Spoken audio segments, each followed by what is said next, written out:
Well, hello you bearded bastards, and welcome back once again to Gugo Honeystoker, a fortress that is just beginning to settle down after experiencing its first real goblin siege. Not a large goblin siege, mind you. In fact, it was just a bunch of human slaves, and about half of which have already met their end. That end coming from both the hands of our dwarves, and from the copper spikes in our trap hallway over this way, where we can see there are still a few humans left. 5 of them, I believe. 2 terribly wounded macemen, 2 spearmen, and a bowman. Now, we were originally hoping that this trap hallway would take them eventually, and I'm sure it would, but it might take too long. And we really have to get into that hallway to finish up that trap. The thing has to be loaded with spikes in order for it to be truly effective. Now, if we have a look down this way, we can see our war boar pen, who I forgot to assign to our soldiers before the siege happened, but I still would really love to see how they perform in combat. And so, I think I'm going to assign a couple of war boars to each of the leaders of each of our squads. And so that'll be 16 war boars in our army, out of I think 50 or something that we have right now. I don't want to overdo it too much, It's nice to have a big supply of boars that we can kind of toy around with. And you know what, just as I'm thinking of it here, I want to mention that the worst thing about a vampire fortress is the fact that all their names display in this dark red color now. It is very difficult sorting through these guys. Just thought I'd point that out. Anyways, just gonna come in and assign 2 boars to each of the squad leaders, and I'm just gonna try to do male boars too, just so we can keep the females in reserve for breeding. Just in case. And there we go. All the boars are assigned. And we also have to let the wild boars out of the pen here, so I can go find their new masters. There they go. Fantastic. And now we're going to send our squads into this hallway right here. The sprayed avalanches, scraped boards, and earthen bulbs. I'm going to move them all right here, just outside this gate. There we go, fantastic. I don't think the wild boars are going to have much of a chance to do any fighting here, but I don't want to get too cute with the combat just yet. I'd rather see those humans get pulverized just so I don't have to worry about it. Alright, it's looking like most of them are here, fantastic. And so now we'll come down here and pull some levers. If one of you lovely vampires could be just so kind. Thank you very much. And now let's watch here, hoping the humans come down this way. And it looks like they are, ever so tentatively. I'm a little fearful of that bowman. Ranged combat can get a bit dicey sometimes. Alright, let's see, they're moving in. And I'm going to send the dwarves out. Let's get them, dwarves! There they go, they're moving in and absolutely pounding those humans, but it does look like we lost a dwarf already. And down this way here, the dwarves are still moving in and just mowing over the humans, who are all gone now. Yeah, that was definitely all of them, but who the hell did we lose? It was Laika Ustsuntor, who I believe was a newish migrant. That's a damn shame. Rest well, you beautiful bastard. Just goes to show you that combat is not a joke. Gonna take a brief look at the combat here, and it doesn't seem like any war wild boars got into that fighting. That's a shame. And taking a look here at Lycott, who was one of our new migrants, and also a medical dwarf. Well, right at the beginning of combat, they were stabbed by a pikeman, right in their neck, which tore an artery, as well as a tendon in their upper spine, which is a terrible wound. But then Lycott kicked the human in their ear, which exploded into gore. But then the pikeman stabbed Lycott right in the heart, which opened a major artery, and the pike got stuck in the heart. My god. But Lycott kept fighting, which is just insane. It looks like they hit the human with their shield, but then took a couple more stabs in the foot and leg, which did a lot more damage, and finally caused Lycott to fall over. I guess they were standing that whole time. After being stabbed in the heart? Man, that's crazy. And while Lycott was laying on the ground, they got stabbed again in their upper body, so hard that it tore a tendon in the middle spine, which is just terrible. I really am surprised I can keep fighting after all that. And indeed, it looks like Lycott went absolutely nuts after that, smashing the human repeatedly with their shield, although it doesn't seem to have done that much damage. But what is pretty awesome is that Lycott's last action was to grab the human by their helmet, and pulled their helmet right off their head, at which point they said, "I've been injured badly. This leaves me so shaken. Death. I feel very uneasy." At which point they died. I don't know why they would say that, but to me it would appear as if they wanted to say it to the human's face, not to their helmet. Maybe trying to impart some guilt on the human, before the human met their own end, of course. Geez, yeah, that is something. Just one little interesting scene noticed in the middle of pitched combat. It's funny how easy you can miss something like that. Oh my lord. Yeah, we have a ton of vampires up here in the hospital. Damn, yeah, a lot of them. Let's have a quick look at these guys and see if there are any bad wounds. Ooh, boy. It looks like Zbhanov took a bit of damage. Her right arm and shoulder are both fractured and she has cuts all over the place. But I'm thinking she should pull through. Oh geez, and Cole Ukerkal too. One of his thumbs is broken and smashed open, his head is cut open, his neck is torn open, and his upper spine is bruised. Oof, boy, that is bad. Hang in there, dude. I think he's gonna be fine. Certainly hoping. Man, oh man, that is some rough stuff there. You dwarves are gonna have to start pulling yourselves together. There's bound to be a lot more combat in the future. Damn, that is brutal. I guess we should get some serious training in this year. And we should also focus on trying to get some armor and weapons as well. We do have a fair bit, but it's mostly poor quality stuff. And I'm not sure there's much we could do about that. We only have copper here on the map that I've seen, as well as some silver, but you can't really do much with that other than making some hammers and maces. So I guess we just gotta do what we gotta do and use that copper, or at least try to melt down some of the goblins' gear. What a pain, huh? Oh well. That being said, my original plan was just to make this trap hallway here so we would never even have to worry about invaders. And I think we should really focus on trying to get this thing finished. The fact that that siege was so tiny and this gap here did not help matters at all. But I'm thinking that as the sieges get bigger and after we finish the trap, that we'll end up being fine with just this trap here. I don't want to get my hopes too far up, but I guess they're up. You know, I just came to a very interesting realization. I was thinking about how that dwarf Lycott was surviving in combat, after being stabbed in the heart and having his spine severed. I've never seen anything like that before, as I said. But then I remembered that some creatures in Dwarf Fortress do not feel pain. And so I had looked into it just to verify, and vampires, in fact, do not feel pain. Which is very intriguing, because even an extremely well-trained warrior dwarf can fall in combat if they feel enough pain. Which is totally understandable, but if a vampire can't feel pain, then that makes them a very formidable opponent. Definitely. So on top of gaining a bunch of raw stats like strength and agility, and also considering the fact that they don't need to eat, drink, or sleep, they also do not feel pain, which is an amazing benefit. You know, I'm gonna level with you, I do not see any downsides as of yet to having a vampire fortress. Things are just going so damn well, I love this. I mean, I suppose I don't really want to curse it quite yet, but yeah, I don't know, it's just going too damn well. And just having a look here at the date, it is the 1st of Moonstone 296, early winter, which means the Autumn Festival has come to a close, and so we really have to get back to work, dwarves. And I suppose I should also show you around the place, because things are really coming along. Now then, let's see here. Wow, just for a second here, look at all these vampires all over the place, that's crazy. Anyways, well, first things first, we'll take a look at the Tower of Memories here, and you can see there are now 5 towers, although these 2 new ones here are only just begun, and are but a single level high, because we ran out of siltstone blocks. But new ones are on the way, so those should be continued shortly. And now moving down to the Quartzite Caverns, you can see the walls that we were building around the perimeter, just to kind of make this level a bit more safe. They're coming right along. Like down here to the south, you can see this wall here, it's 4 levels high, and we're just getting that finished up. Of course, that is only one section of many. Over here you can see another that is 2 levels high and is completed. Then right over this way we have another, 3 levels high, completed as well. In fact, most of the smaller sections are completed now, and we only have a couple of really large places left, like this one over here, which should actually be done shortly. That being said, I did notice a considerable obstacle here, in the form of a large pit that leads from the Quartzite Caverns all the way up to the first cavern layer. And so any winged or climbing creatures that pop up here in the first cavern layer could fairly easily get down to the Quartzite Caverns. And so if we wanted to prevent that, we'd have to come up here and build walls as well, or try to wall up this entire big area. Ugh, what a pain.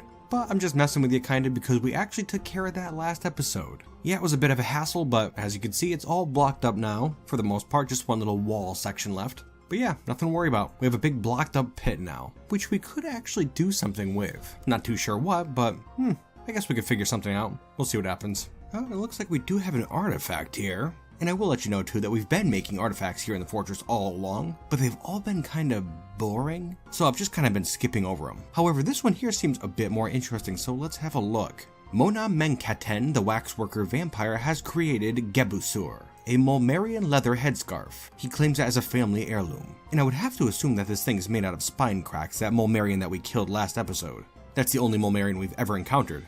Very exciting. Let's have a look. Its name translates to dented spoil, and it's worth 15,000, which is fairly respectable. This is a Mulmerian leather headscarf. All craft workmanship is of the highest quality. It is encrusted with oval quartzite cabochons and encircled with bands of Mulmerian leather, llama leather, and pigtail. This object menaces with spikes of lignite and Rutherford bone. Rutherford bone, huh? Those damn things have been giving us trouble lately. More on that in a bit. Anyways, on the item is an image of Distant Shut the Fenced Dimple, the Iron Crown made by Atir, in Crundle Bone, as well as an image of a dwarf killing a human that relates to an event that occurred here in the Barricaded Murk in the year 270, an event called the Sieges of Torment, which I believe is an attack by the goblins on the dwarves. Very interesting. A Mulmerian leather headscarf. We'll probably end up throwing it in the vault for now. Back on the subject of Rutherers, we had a trio of the things wander up from the caverns not too long ago, and ever since they've been just kind of wandering around the fortress causing trouble. I didn't think it was anything to note, but they're still here. And so, what the hell, let's take a look at these things. A Rutherer is a huge monster with an enormous tail. Covered with thick fur, they run on 4 legs and can be found deep under the earth. Their hair is gray, their skin is blue, and their eyes are green. And this particular one's tail is dented and she is also fat. Yeah, 3 of these things wandered up from the caverns, a male, female, and a child. I would have to assume it's a family. And they've just kind of been wandering around the fortress, not causing too much trouble for the dwarves, but the war wild boars are a different story. Yeah, the boars keep fighting the Rutherers, and aren't doing a great job. As you can see here, I mean, I guess it's not too surprising because, well, wild boars are big. Bigger than a dog and even bigger than a dwarf, but a Rutherer is roughly the size of a rhinoceros. So yeah, I'm not really surprised they're doing so poorly. You can see now we have wild boar blood all over the damn place. Goddamn mess, we have to take care of this. And so I'm gonna take out the boar bloods here. They didn't get to see much action in that last siege, and their training and equipment is pretty okay. I think they're up to the task. Now first things first, I'm gonna move them all so they are grouped up right here. Come on, boar bloods, we have some Rutherers to kill. Alright, here we go, I think we're pretty much all gathered up now. And so let's move out. And we'll just follow this Rutherer right here, who's slowly just sauntering down our entry hall. Oh, and here come the vampires. They have given chase and they are chasing the Rutherers through the swamp now. I suppose we'll just keep watching this one, who is being chased down towards a dead end. Oh, and there's combat. The Rutherer has been pushed into the water and is scrambling through the water trying to get across this brook, but has stopped at the water's edge. Having a look over this way, and it looks like the other Rutherer has already died. Very good. Oh, and that first one has run away, it seems.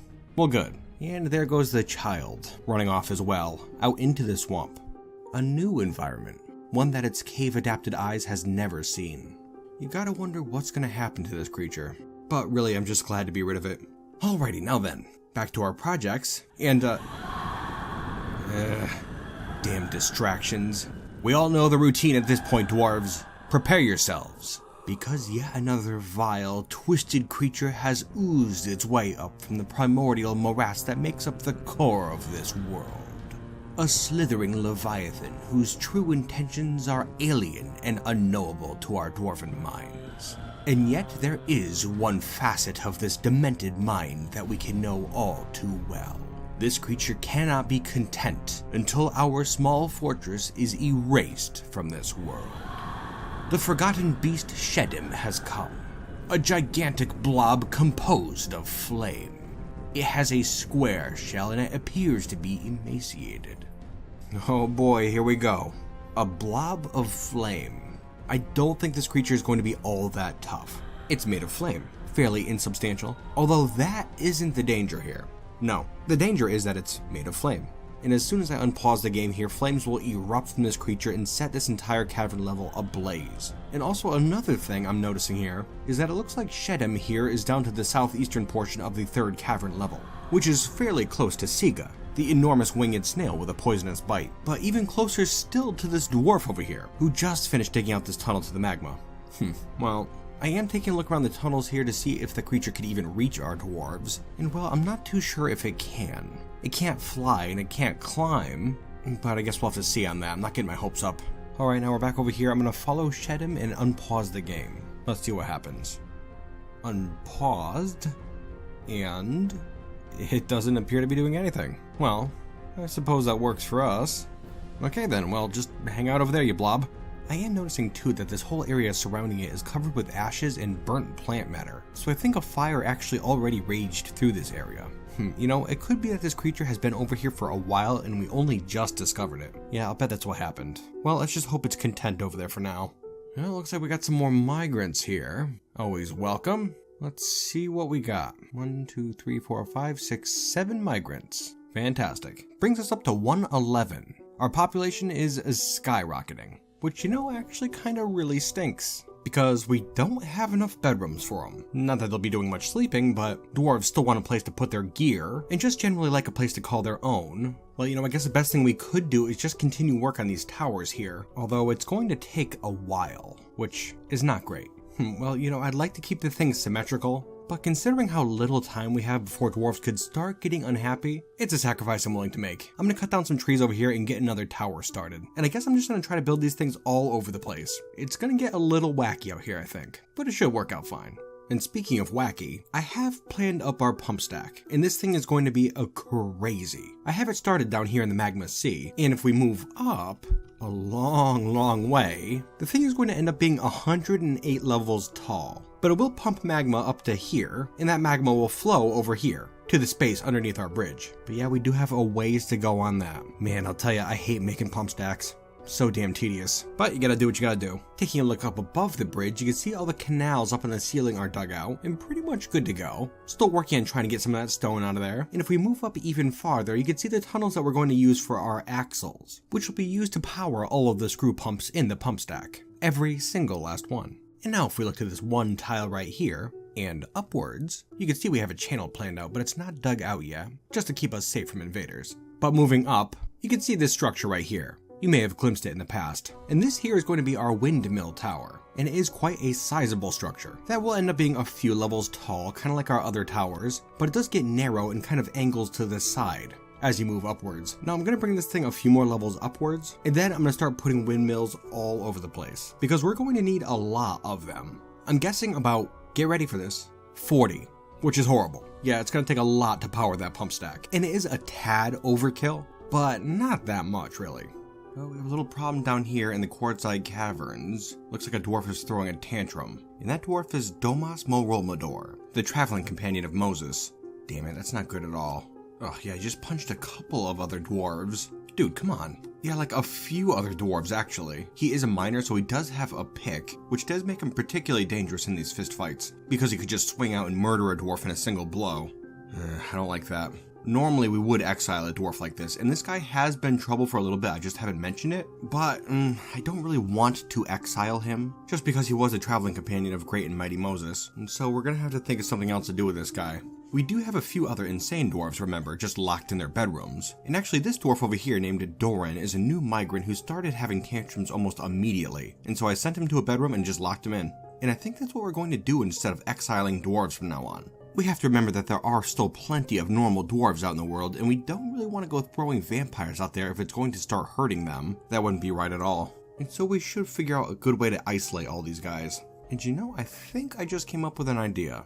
Out here in the Quartzite Caverns, you can see these clusters of stalagmites. How about we carve some of them out, make them hollow, and then put vampires inside of them? That seems appropriate. It'll keep them away from the other vampires, and it will also certainly keep them out of trouble as well. Yeah, I like that. We'll get started right away. I'll just have to get to work making some doors, of course, and maybe some furniture, but... Damn, what's that? It sounds like the torment of witches have returned. Damn it all. And we were just about to have another autumn festival as well. No matter.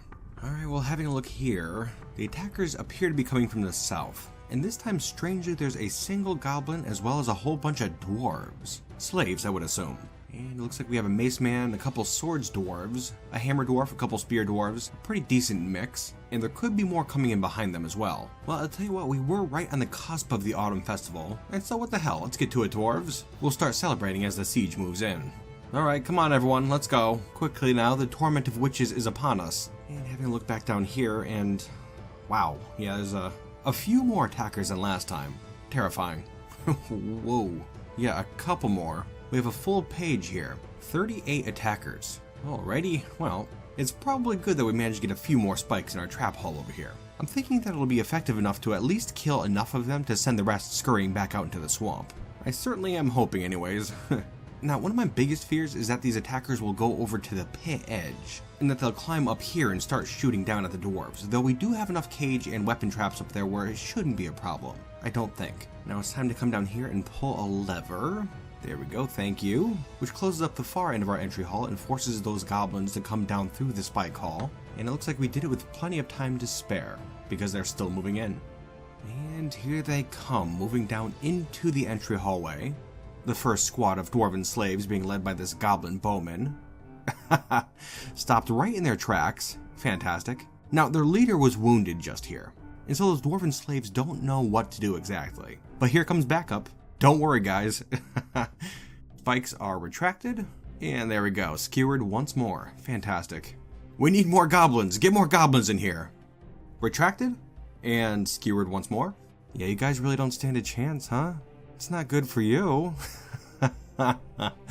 Beautiful. Couldn't quite make it. Although you're still trying, that's very amusing. There are still a few attackers up on the surface trying to get down into our fortress, but these few dwarves here and a couple of goblins are almost at the fortress, which does create a bit of a problem. I think that just in the effort of safety, we're actually going to try to close up the entry hall, just so they don't get into the fortress. Okay, very good, there we go. So we are completely enclosed here in the fortress now, except for the top of the pit, where I suppose attackers could still come from. But no, it looks like there are still attackers coming in through our spike hall, which is not good news for the attackers, who are just now finding out what this trap hall is all about. It does make you kind of feel bad for these guys, doesn't it? Kind of. In a not really sort of way. Not that I want to break up the excitement here, but it looks like Domas, the troublesome miner, is causing some more trouble over this way. Oh, that is not good, dude. I'll tell you what, we do not have those stalactites ready for him, and so I kind of hate to do it, but I think we're going to convict him of some crimes. Crimes that he is guilty of. Disorderly conduct, 5 counts, as well as 2 counts of vandalism. Damn troublemaker. Yeah, I have a feeling this is not going to work out very well for the guy, but we gotta do what we gotta do. We can't have this sort of violence in the fortress. Completely unacceptable. Anyways, back down here in the trap hall. Look at all these poor bastards now down here, and I imagine they're beginning to realize that there's no way out of this entry hall unless they head back through the spike trap. Yeah, I don't envy you guys. Certainly not. Well, I'm just going to keep an eye on them for now, and I imagine at some point somebody's going to trip that spike trap and get a whole bunch more of them stabbed. And if we just get that to happen a couple more times, then I imagine the rest will go fleeing back out into the swamp. Well, back over here in our hospital, it looks like Domas was punished by this mechanic here, who ended up punching Domas a whole bunch of times, mostly around the head, but remember they are vampires, so that didn't have a great effect on the guy. And now it appears that they're dragging Domas off probably towards the prison, where I imagine he'll be spending a good amount of time. Well, looking back at the trap hall here, and it does appear like the attackers are trying to get back out of the place. Let's see how this goes. Alright, they're moving upwards. Ah, darn. Doesn't look like I got any of them. That's a shame. Well, I'm kind of trying to figure out what these guys up on the surface are doing right now. I thought they might be running away, but I don't think that's the case. Maybe they're just probing the area to see if there's another way in. Terrifying. Let's hope they don't get too cute. I'll tell you what, just for the heck of it, let's try to get this lever pulled down here again to open up the fortress once more, just to see if they'll be stupid enough to try to get back in this way. And it does appear they're turning back around. Oh, you bloodthirsty bastards. I guess they just don't learn, huh? We'll give them a second to get back down there. And here they come, slowly, tentatively, and for good reason. Spikes are retracted, and they're back up, stabbing quite a few more of them. And I'm gonna get this lever pulled down here once more just to close up the fortress, and we'll send these bastards back through. It's still not the most effective trap around, I'll admit, but keep in mind too that this also isn't a very large siege. We'll be getting much, much larger ones in the future, and the trap hall still isn't really even finished yet, but it's getting there. I'll tell you what, how about we pull this lever right here, just like that, which will close up our trap hall. Just like that. Oh boy, that was gross. Yeah, we just completely obliterated like 6 or 7 dwarves with that. Dwarven attackers, that is. And that also looks to have ended our siege as well. Very, very good. And so just for the hell of it, let's send out some squads, just right here. Just a couple of dwarves. There we are, fantastic. And we'll also get this lever pulled to open up our entry hall. Oh god, no. Ooh, that was ugly. Bad planning, I got cocky. Okay, we open up the gate and the gate closed on top of 2 dwarves, which you probably saw. And all the other dwarves here are panicked at the sight of it. What a stupid thing, huh? God damn. I'm having a look here in Bean's mind to see who was crushed exactly. And it looks like it was Vutak Tuftkeys, a newer migrant, as well as Stinger. Stinger Merged Mirror. One of our starting 7 dwarves. Go figure, huh? What a stupid way to go. That's a goddamn shame right there, and all the dwarves are now horrified by the sight. Damn shame. Well, I'll tell you what, dwarves. Let's take our sadness and anger out on these goblins. Starting with these 3 wounded bastards in the hallway. Oh, there they go, they're moving in. And slaughtering the dwarves. Handily. Yeah, it wasn't a problem. God damn it though. Just stinks we lost a couple dwarves like that. My fault. I take that one. That's completely on me. Although for the sake of roleplay, I will place the blame firmly on the dwarves. I'll tell you, I originally did want to go in there and finish off the rest of those goblins, but after that trauma, I don't think I feel like it anymore. Let's just open up the trap hole and let them get the hell out of here. Go on off with you bastards. If you can manage, that is. Bunch of rats. Go on, get. All of you. Scurry back to your filthy goblin holes. We're through with you. Well, can we stop it now? There's another dwarf in here throwing a tantrum. Zuglar, captain of the guard. Guy, please. I know things are getting a bit hectic, but let's try to keep it together, huh? Damn it. Overall, the Fortress Dwarves seem to be doing fairly well still. I was a little unsure of how they'd start acting after they all became vampires. I did receive a lot of warnings from people that were saying a vampire fortress isn't quite feasible, due to the fact that they can't drink, eat, or sleep in their bedrooms. But I haven't seen a ton of negatives because of that yet. Not yet. Anyways, we did manage to solve them drinking, thanks to our tavern keeps, but eating and bedrooms are still a problem. And because the majority of dwarves were just greatly affected by seeing those 2 dwarves get squashed by that drawbridge, I'm going to be trying my best to keep a very close eye on these guys. We do not want things spiraling out of control here. It's something I'm particularly concerned about. Well, anyways, having a look here at the date, it is the 2nd of Moonstone, early winter, which means that once again it's the end of the autumn festival. And so now it's time to get back to work, vampires. I gotta say, it's hard to tell for sure, but I think the autumn festival does actually improve everybody's moods a bit. If nothing else, it's a very good chance for the tavern keepers to do their job and give everyone drinks. Which is happening because my drink stockpile goes downhill quickly every autumn festival. Well, hey now, that's something. We had just gotten back to work and somebody has already made an artifact. And this one looks to be a good one. Ilrel Astathbomrek, the Armorer Vampire, has created Mengakith Rulutat, a rounded black bronze helm. And I did forbid some of our metals just to be sure it was made out of black bronze. I was hoping for another piece to go along with our breastplate. Its name translates to Lashraths, the Mute Chills. Wow, that's a cool one. And it's worth 32,000.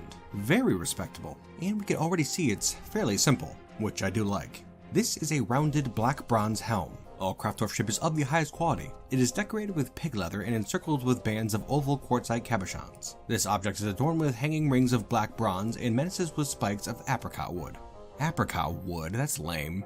Oh well. Overall, that is a very cool helmet. I think it's gonna go very nicely with that breastplate. Certainly. Gonna have to think of something to do with this. Perhaps award it to one of our warriors. Bemble, perhaps, the guy who runs our military. That'd be a good choice. But we'll probably just let it sit around for now. Of course. Well, anyways, we're getting to the end of the episode, so I better start wrapping things up, huh? And what a roller coaster it was. Yikes. We successfully finished off that first siege at the very beginning of the episode, which happened last year, in 296. And we also just finished off that second siege as well, although we did lose 2 dwarves in the process, including one of our founding residents, Stinger. A damn shame and a very uneventful end.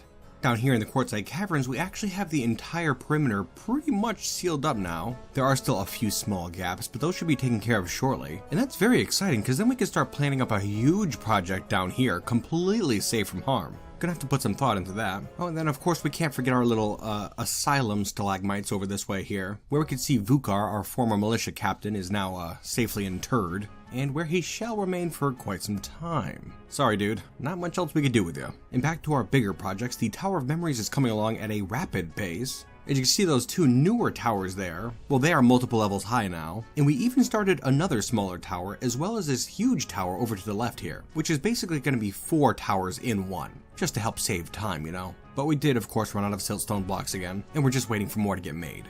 And then down underneath, the magma bridge. Yeah, that's coming along as well. All the tunnels are dug out, and we do have quite a few of the axles set up too. And at this point, we're still just trying to get enough nethercap logs in order to make all the pipes and corkscrews that we still need. And that is going to take a bit, I think. But we're swiftly approaching the halfway mark. Ugh. Well, anyways, you bearded bastards, I hope you enjoyed watching this episode, and...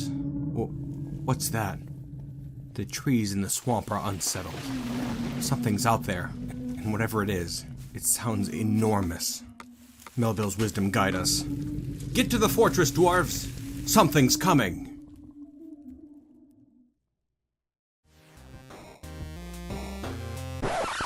hold it there a second. There's actually something I want to do here before we end the video. You see, I would like to show off some fan artwork, something I haven't done in a while, which is a real damn shame because there are some very talented folks out there and I really appreciate their work. Like, truly. And I think I'm going to try to do this from now on too, just at the end of the videos like this. It'll make the videos a little longer, sure, but this stuff has to be seen. Now, let's see here. The first piece I would like to show off is by Musta Kruggsmash, whose name I'm sure I mangled beyond recognition, and for that I am terribly sorry. As you can see here, it's a picture of Moses, right after he left Darkmine and before Honeystoker, wearing his shabby bronze spiked helmet and a leather robe, and looking dapper as all get out. What a fantastic piece, huh? You gotta love all that shading there. And I like the stylization on the hair here, that's very neat. Simple but extremely effective. Not something I've ever been able to master, unfortunately. And you just gotta love the expression on Moses' face here, just looking pissed pretty much. He had just joined up in this fortress filled with crazy cultists, and they couldn't even hold it together for a full year. Yeah, I suppose I'd be pretty pissed too. I'll tell you, this picture must have taken a lot of talent. That's a little pun there. Anyways, let's move on. Very good work here, Musta, whatever your name is, I'm terribly sorry. Our next piece of fan artwork is done by Lewis Morrill, and is a particularly creepy piece as well, depicting the goddess Tustum, goddess of generosity, sacrifice, lust, and depravity. Remember, Honeystoker does have a temple dedicated to this goddess down near the tombs, and she is one devious character, that's for sure, which I think is characterized very nicely in this piece. Here we can see Tustum with her eyes wide open, staring down her newest victim, an unsuspecting dwarf, the latest target of her vile depravity. Yeah, it really is a bit unsettling, especially with those spindly appendages and those wavy little fingers there. Yikes, huh? I'd certainly hate to get on Tustum's bad side. Lewis and Musta, whatever your name is, you both did fantastic work and I truly appreciate it. And I hope all you bearded bastards out there appreciated seeing this as well. And as I said earlier, I would really like to keep doing this too. Let me know what you think below, and if I get a positive response, then I will certainly continue. I have always loved seeing people be creative, and being able to show off people's creativity to you guys, well, I'll tell you, just brightens my day. Anyways, I hope you enjoyed watching this episode, as well as seeing this fan artwork here, and I certainly hope to see you next time, you bearded bastards. And until then.